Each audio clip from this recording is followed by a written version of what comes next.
Welcome back, folks! Hope you're having a great week. In this video, we are talking about one of the most famous and collectible O-gauge engines that Lionel has ever made, the 700E Scale Hudson. This is considered my holy grail of train collecting, and I've been looking for one of these for several years. The model we are looking at is from the year 1940, 85 years young as of the making of this video. We are going to talk about the history of this engine and what makes it so famous and expensive after all of these years. There goes my train budget for the whole year. Just look at it. It's beautiful. History in the palm of our hand. Definitely don't want to drop this one. This is it, the crescendo of my train collection. So let's look at it together. Sit back, relax, and enjoy.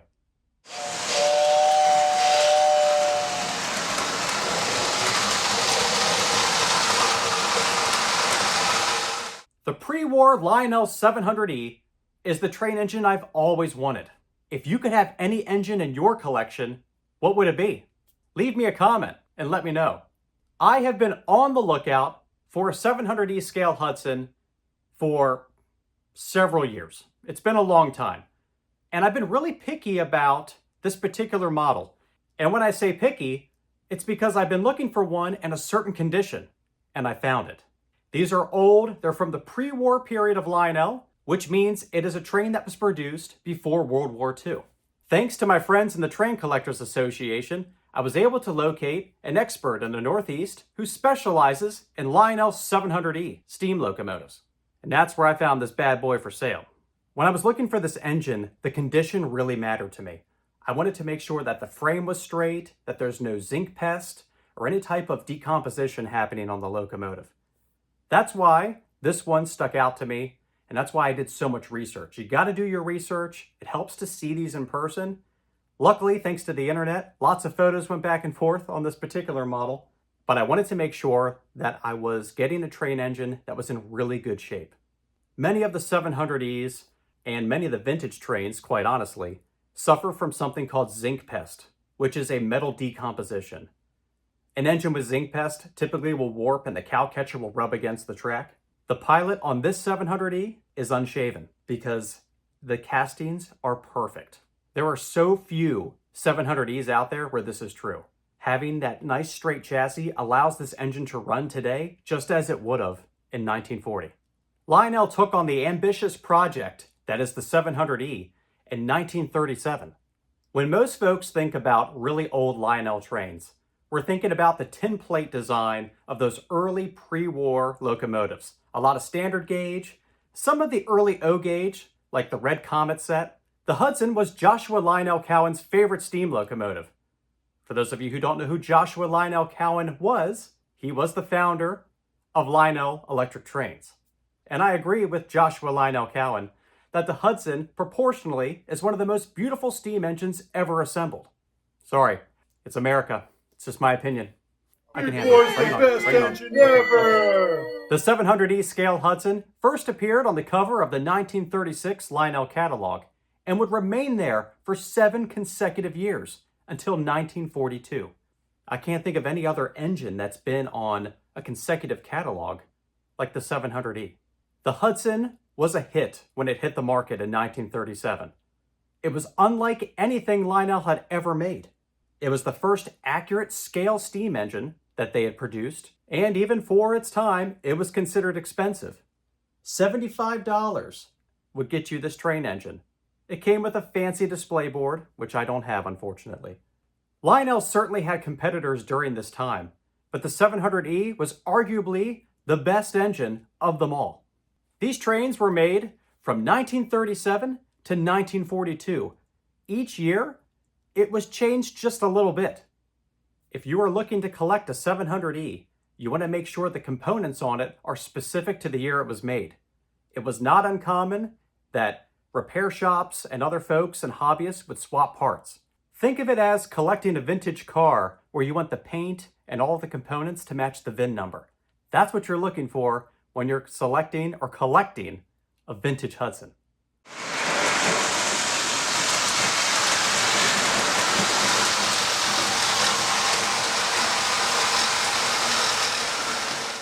One of the things that strikes me about this model is all of the detail it has, considering its age.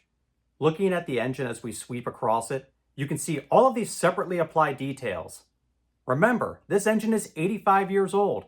This is not a Vision line scale locomotive that was produced last year. 1940. 1940.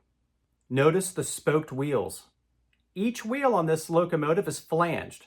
The flanged wheels on this Hudson are truly unique. Most O-gauge locomotives have flanged wheels and what they call blind wheels, where there are no flanges. That allows them to negotiate these tighter turns as larger engines. Even the big, tough, legendary Big Boy has blind drive wheels. Don't believe me? Take a look. See flanged? No flange.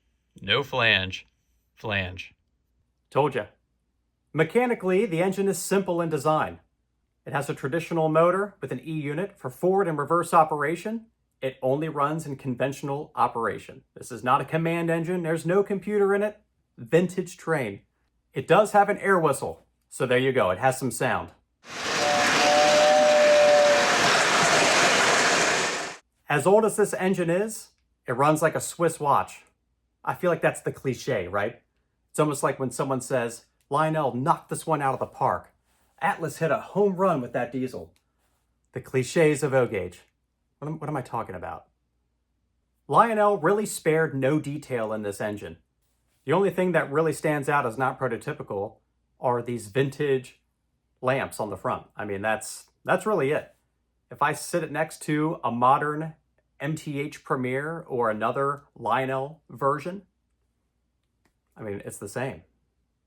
In fact, I think it looks even more realistic because of the way it's painted. The value of vintage trains is always in flux. I'm seeing spikes, you see dips, it depends on the time of the year. The 700E continues to hold its value because of its limited run, the time it was produced, its significance in the history of the hobby. A 700E in this type of condition can range anywhere from 5,000 to 8,000 or beyond. It just depends. Depends on the seller, it depends on the condition, it depends on if it has the boxes or the parts or the stands. Just be prepared if you're looking for one of these and you're looking for it in a nice runnable condition, be prepared. It's probably going to consume the cost of a couple of modern scale engines to get it. Lionel also provided a 700K, which was a kit that you could assemble yourself. It'd be kind of neat to bring that concept back, where you could put an engine together. So there's a lot of 700Ks out there as well. I'm simply saying this because there are a lot of collectors I've met who have the 700K, and if you can find a 700K that has all of its parts or that was perfectly assembled, well, that's something special. I wanted the opportunity to power up the 700E with all of you. All conventional control from my AC powered transformer. Let's do this.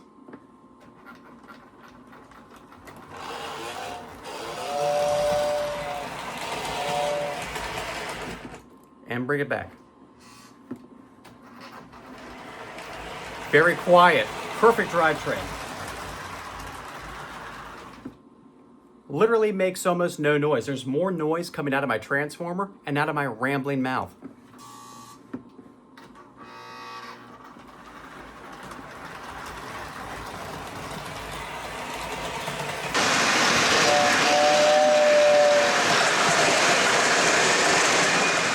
The 700E inspired a run of Hudsons throughout the years, including the semi-scale 763E.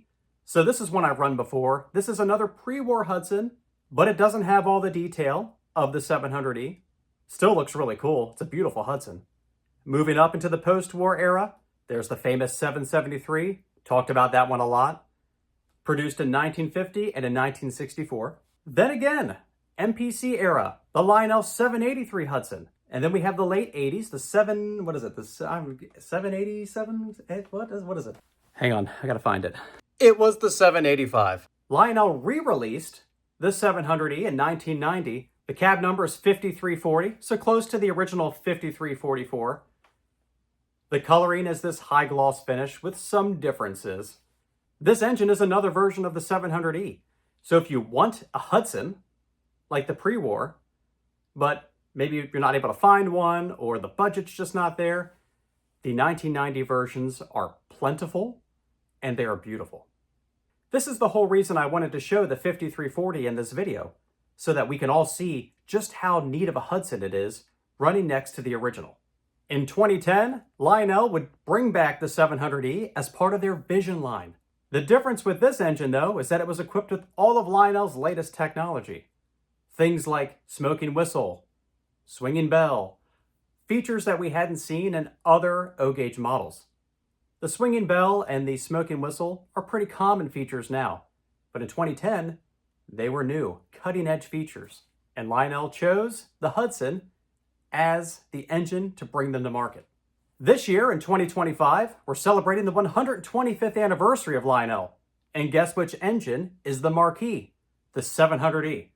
For the 125th anniversary, an iconic year for an iconic company, called for an iconic engine. It's a lot of iconic. Let's stop. Let's lay off the iconic, all right? Need some water.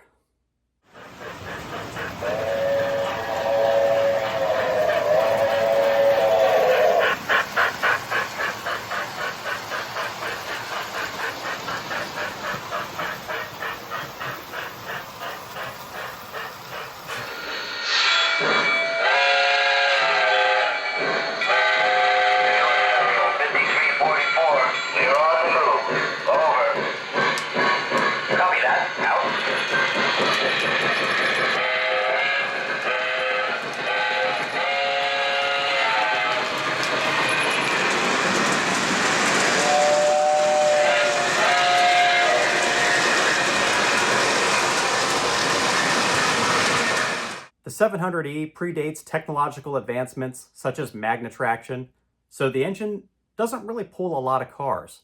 Let's talk about the rolling stock that complements this engine.